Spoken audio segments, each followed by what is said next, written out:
Hi Kay, how are you? I'm doing great today. I hope you are too. Doing fine, thank you. Thank you for coming on the show. Nice to have you here. Absolutely.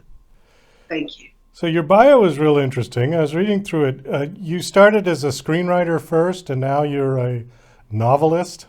Yes, I started in Hollywood in the entertainment industry first. How did you get involved there? I mean, it's not so easy to get into those types of jobs. That's true, especially if you have no relatives like myself. Um, yeah, I actually started with an internship. I did three of them through my college, even though as a senior, I only needed one. And I went to any networking event I could get a hold of. And I landed a job at Universal Studios. I literally didn't know what I was doing on the first day of work when I showed up.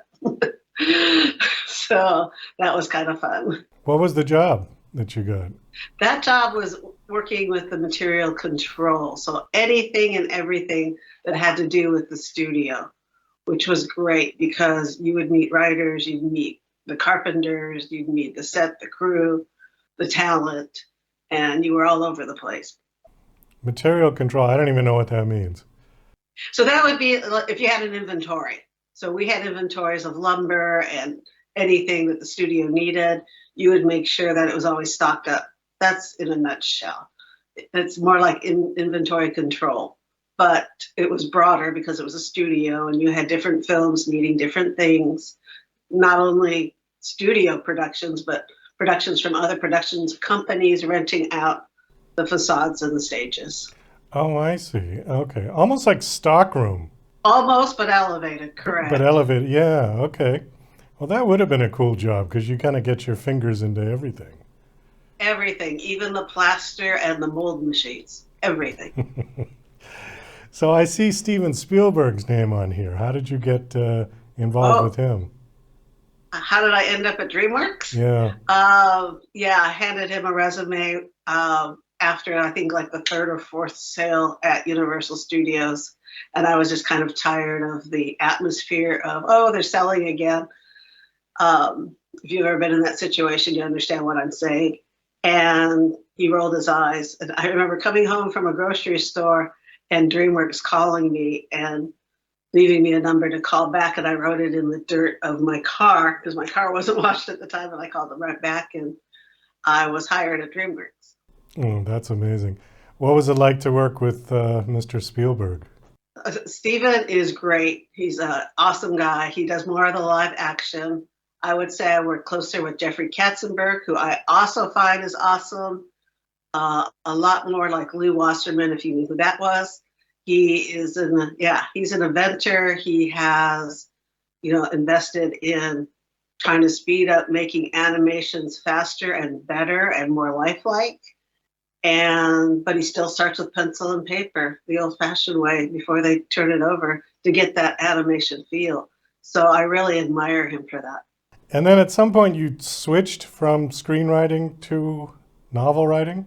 I got a job at Saban Brands, and we got a licensee to do graphic novels, and I started working with them on creating the first Power Ranger graphic novels. And in doing so, reminded me of my love for writing. And I decided that maybe it was time to be able to take my stories under my control, under my creative, and start writing novels, which is, you don't have input from all the studio executives on a screenplay. And I like to write about strong women. And if you kind of know Hollywood, it's changing now. But back then, I would turn in a script or two, first and last, deal that I had at DreamWorks. Oh, it's a great script, but women's scripts don't sell. So they do in my novels. You know, it's funny. I've heard that from other people, and they said, okay, it's changing now, but if you go back to like some of the Betty Davis films, I mean, she was a strong woman, and Yes, those were I huge agree. hits, you know? So I'm not quite convinced that any script with a strong woman wouldn't sell. I mean, look at whatever happened to Baby Jane, had two strong women. Yeah. But And I agree with that, but those were maybe those are the almost exceptions. anomalies, yeah, Yeah. almost, one of a kinds or one-offs compared to the number of strong leading male scripts. Yeah, I would agree And with you can that. see the pay difference. I don't know We'll just what leave it they at that. I don't know what they got paid for that film, but it certainly was a huge hit, and now it's like a cult film. Yeah, I think back then they were under contract, which didn't pay a lot for any actors and actresses. Oh, that's right. Yeah, they were just sort of obligated to do whatever. Correct. Yeah. Glad that's changed. Yes, it's changing as women become more independent, do get equal pay, and are able to start their own production companies and seek out those films. And this year, Barbie took out the box office, surprisingly, a strong, female oriented film, and then followed by Taylor Swift's concert. So there are women out there willing to pay money to see good films and good entertainment. Well, I'm happy to hear it. So I see quite a few books on here that you've written. So all of these screenplays to begin with? No, No. no, no. Actually, they all started as books. Uh, Road to Elysium has been turned into a screenplay and is currently being shopped. But and you'll know what that means. But the other ones, no, I got to just write and write and write and not worry about indenting and capitalizing names or anything else. So I Okay. wrote the novels. Yeah, But you had the stories, right? I have in my head, absolutely. Okay, now were you going to write them as screenplays originally and then changed your No, mind? No. Okay, so they were always meant to be novels. absolutely. Okay.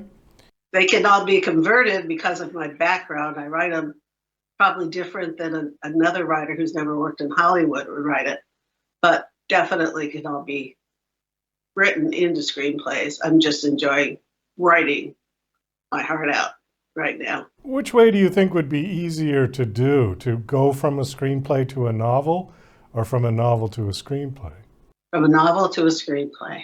Why? Because you would just be condensing instead of expanding?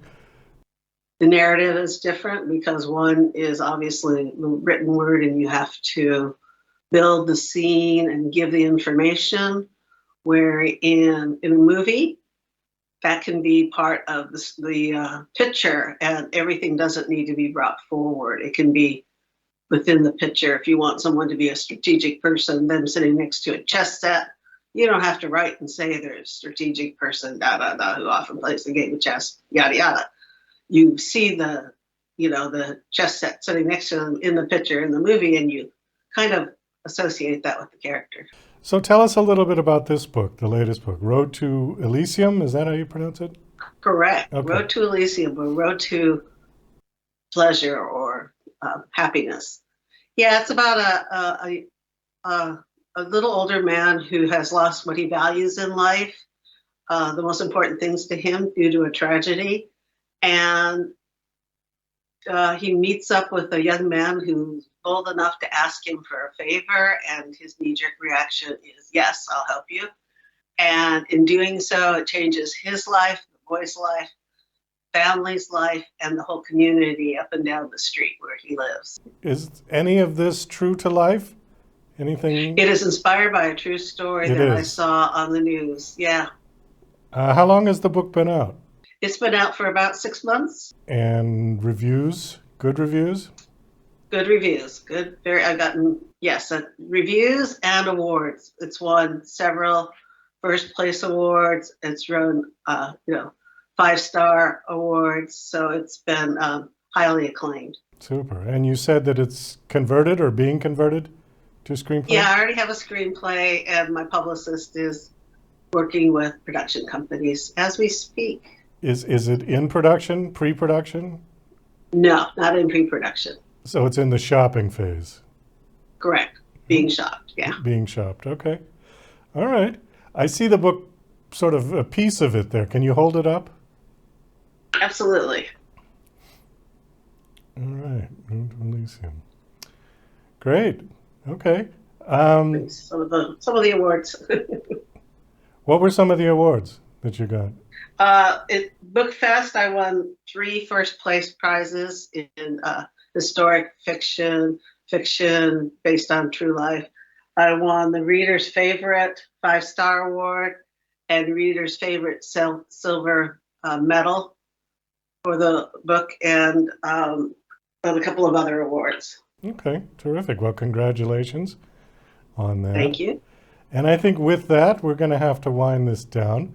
Thank you so much for coming on the show. Do you have a website that you want to give out? Absolutely do. It is kayoliver.com. So KAYAOLIVER.com. And there's The A is important because there's other writers out there without an A. We'll get the A in there for sure. All right. Last question. Do you have anything else in the works right now? Or are you concentrating on this? Absolutely. I just released Whispering Lessons. And as this weekend, I will be finished my next book, which is Ice Cream Moments. Wonderful. So, yeah, I have 2. That'll make book number 7. Fantastic. All right, Kay. Well, thank you for coming on the show. It was nice meeting you. Nice chatting with you. Thank you. Best of luck with everything. I appreciate that. Thank you.